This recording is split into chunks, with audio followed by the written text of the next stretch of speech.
কিছুদিন আগেই বিদায় নিয়েছিলেন ক্রিস্টিয়ানো রোনালদো ও নেইমার জুনিয়র, আর আজ বিশ্বকাপ ফাইনালে হেরে বিদায় হয়ে গেলেন লিওনেল মেসি। ফুটবলের এই তিন কিংবদন্তিকে হয়তো আর কোনোদিন বিশ্বকাপে দেখা যাবে না। একসময় এই তিনটি নামই ছিল কোটি কোটি ফুটবল প্রেমীর স্বপ্ন। তাদের প্রতিটি ম্যাচ ছিল উৎসব, প্রতিটি গোল ছিল ইতিহাস, প্রতিটি উদযাপন ছিল কোটি মানুষের আনন্দের কারণ। বিশ্বকাপের মঞ্চে তারা শুধু খেলেননি, তারা আমাদের হাসিয়েছেন, কাঁদিয়েছেন, বিস্মিত করেছেন।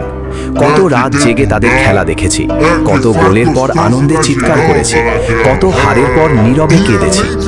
আজ এই অশ্রুসজল বিদায় কেবল তাদের বিদায় নয়, এটি আমাদের শৈশবের, আমাদের কৈশোরের এবং আমাদের সেরা সময়গুলোর বিদায়।